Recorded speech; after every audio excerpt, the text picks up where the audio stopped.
Right, let's get into it.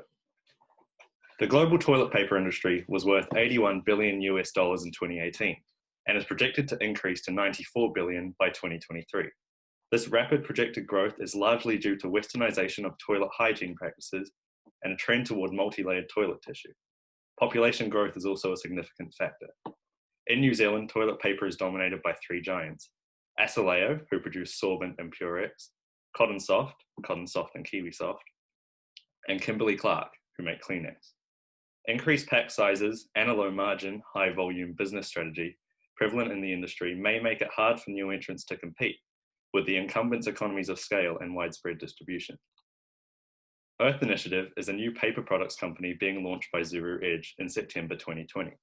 Their positioning statement is a product that does not compromise on price, quality, or the environment. This differentiates Earth Initiative from competitors who traditionally either provide a low cost per unit, an exceptional quality, or a sustainable product, but not more than two of these. Earth Initiative will position itself in consumers' minds as the best of all three worlds. The main issue for Earth Initiative is that the New Zealand paper products industry they're entering is traditionally dominated by large international companies with enormous resources and marketing budgets: Procter & Gamble, Kimberly-Clark, Asoleo, etc. It's also a low involvement, unexciting category. Purchasing behavior of toilet paper is largely influenced by availability and price, likely to restrict sales in periods when Earth Initiative is not engaged in a sale promotion. The price of bamboo pulp can be unstable and unpredictable due to factors such as seasonal demand and the influence of foreign producers. Earth Initiative's core target market is millennials and Generation Z, who are the most likely to care about environmental issues, but also the least likely to be able to afford paying a premium for sustainable products. They'll make better choices only when convenient, and as such will not accept a lower quality product. They are technology savvy, use social media, and are exposed to more ads than any other generation on a daily basis. However, toilet paper is in no way a niche market, and the broader target market is anyone who purchases affordable, sustainable toilet. After completing a SWOT analysis, we found some different strategies. Under SO, there's utilize a profit-based scheme to support charitable environmental causes, also educate local communities on the benefits of bamboo, and obtain trial in consumers so they can voice positive opinions to other consumers. Under ST, we found we could make a thin apply version for consumers that could not afford a more quality product.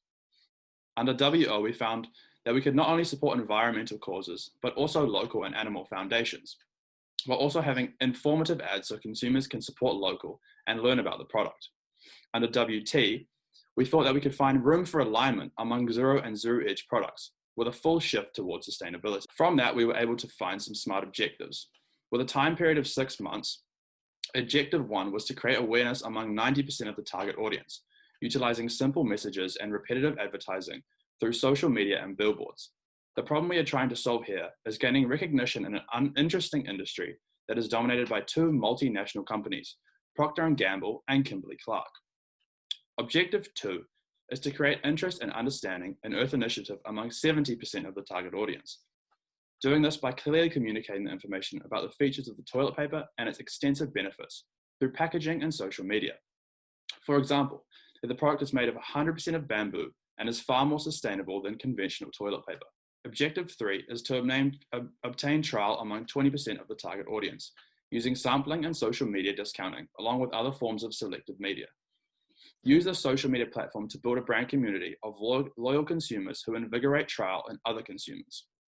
And finally, Objective 4, to develop and maintain a regular use of Earth Initiative consumers among 15% of the target audience, using this to further reinforce advertising as well as charity support and loyalty program. Earth Initiative provides a product that matches its competitors on price while maintaining the quality and improving the sustainability provided.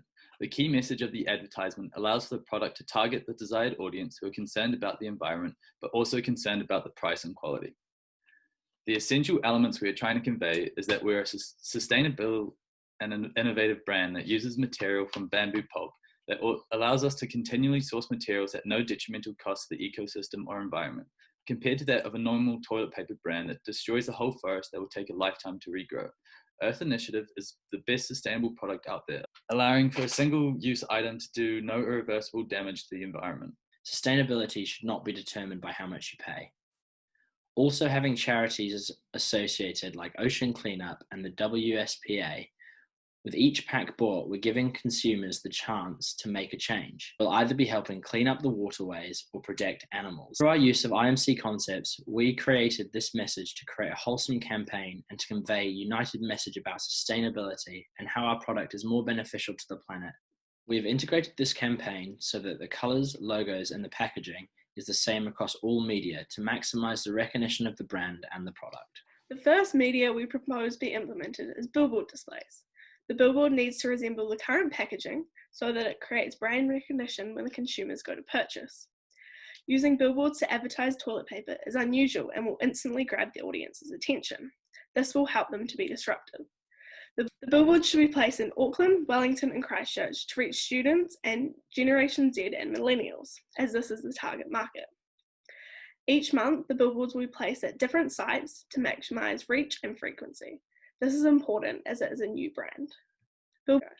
When using billboards, you need to be careful that it is not boring, as it can become easily part of the landscape. The billboards will be 3 times 6 meters in size, and this slide shows the total cost distributions, and we have budgeted around $162,000. Packaging is the second medium that we will use for advertising. Every package is a 5-second communication that helps the product stand out from point of purchase clutter. The packaging will provide product information and is the final factor in influencing a consumer's purchase. We recommend that cardboard packaging be utilised, which is made from 100% bamboo pulp, as this fits in with the brand values of sustainability.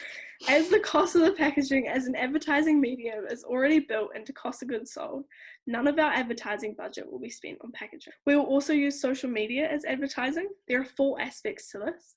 The first is owned media, which is the official page posts. The page post can be used to generate hype around the brand before launch date, and these should be started 1 month before launch. Okay. The next aspect is a giveaway. This will run 1 week before launch, and the winners will be announced on the 14th of September. 5 winners will be selected to win a 12-pack each. You must tag a friend and be following the page to enter the competition. This will help to grow the Instagram page and gain interest in the brand before launch. The giveaway will cost around $110. Using influencers is another part of the social media campaign. We recommend that influencers be used to align with the brand values. Specifically, Silver Fern captain Amelia Ann Echinaccio. She is a big endorser of sustainable products and doesn't fit in with your typical Instagram influencer. Earth Initiative should partner with around 3 influencers and give away 2 12-packs of toilet paper for 6 months. This will give a total cost of $85.70. The last aspect of social media is paid promotion. This will include promoting the company's own posts and advertisements to appear on users' feeds who do not follow them. We have given a budget of $18,000 across the first 4 months to do this, and it will reach around 200,000 users. One aspect of promotion that we will use is sampling. There will be a link on the social media web pages where consumers can get a single free roll of. This will help to show that Earth Initiative is superior to the competitors, and consumers need to use the product to fully understand this. The key concern with sampling is that it can be misused by consumers. As a result, the company must limit the number of samples to 1 person or 1 per address. We have given a budget for this of $19,500, and we estimate this will last for 2 months. The total budget for the advertising campaign is $199,666. We've got a pulsing schedule, as most of the budget is allocated at the beginning of the campaign, but we still maintain advertising throughout the rest of the campaign. In the month following the campaign, the following will be implemented to evaluate the effectiveness of this campaign. An in-store survey asking people whether or not they're aware of Earth Initiative, as well as questions regarding Earth Initiative's key messages and how they're different from other brands. Social listening is the use of software to aggregate mentions of Earth Initiative on social media platforms. This gives us access to customers' unsolicited natural opinions without the response bias often present in a survey. It will, however, be limited by the fact that toilet paper is a low interest category and not often discussed on social media. Adoption analytics of the free trial on Instagram will give a good insight of the profile of people who have tried the product.